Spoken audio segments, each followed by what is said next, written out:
Un saludo a todos los lectores del periodiquito, lugar de encuentro y herramienta de evangelización dirigido por el señor Raimundo Carrós, a quien agradezco porque siempre me ha animado a escribir para compartir experiencias e ideas con ustedes. Les comento que llevo mucho tiempo sin escribir para ustedes en este medio y tengo el deseo de seguir compartiendo mis experiencias. La nueva noticia que les tengo es que les estoy escribiendo desde Hong Kong, en China. No estoy de vacaciones por estos lugares, sino que esta es mi nueva misión. La voluntad de Dios, traducida a través del pensamiento de mis superiores desde el punto de vista de la fe, me llamó para seguir cumpliendo mi misión en otro lugar. En noviembre dejé mi querida tierra de Venezuela y me puse rumbo a Hong Kong para desempeñarme como el socio, para que lo entendamos, el asistente de nuestro Padre Provincial de la provincia de Nuestra Señora del Rosario, a la cual pertenece el Vicariato de los Dominicos en Venezuela. Esta es la razón por la que les escribo desde estas tierras asiáticas. Algunos se preguntará, ¿por qué este lugar tan distinto y tan lejano? No voy a detenerme en explicar las razones, debido a que nos ocuparía un largo espacio.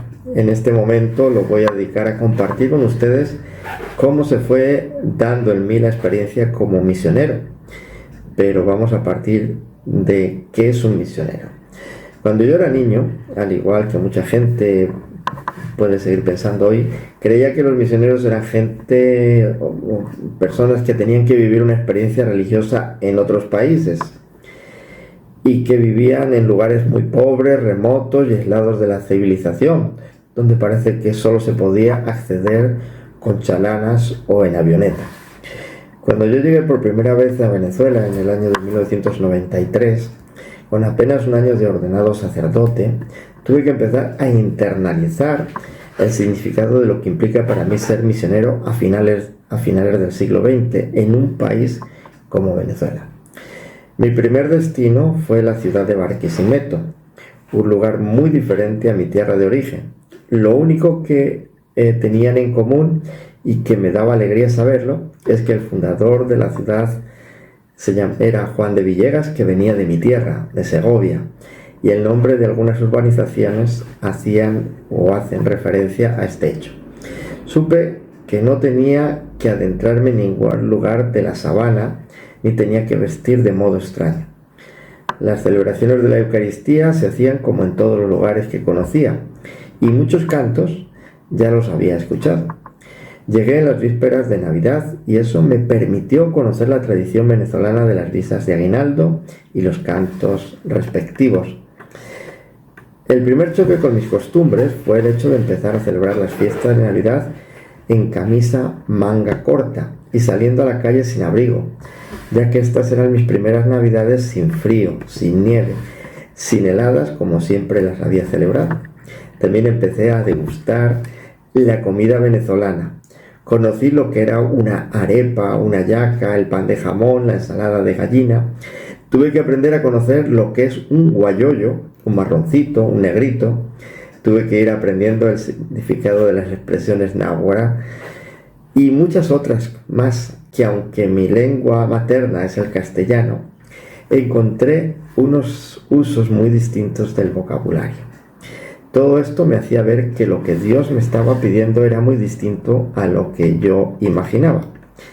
Al despedirme de la gente de mi pueblo, recuerdo que les dije aquel día que lo que más resonaba en mi interior eran las palabras que Dios le había dicho a Abraham: sal de tu tierra y vete a tu tierra, a la tierra que yo te mostraré, como se dice en el libro del Génesis.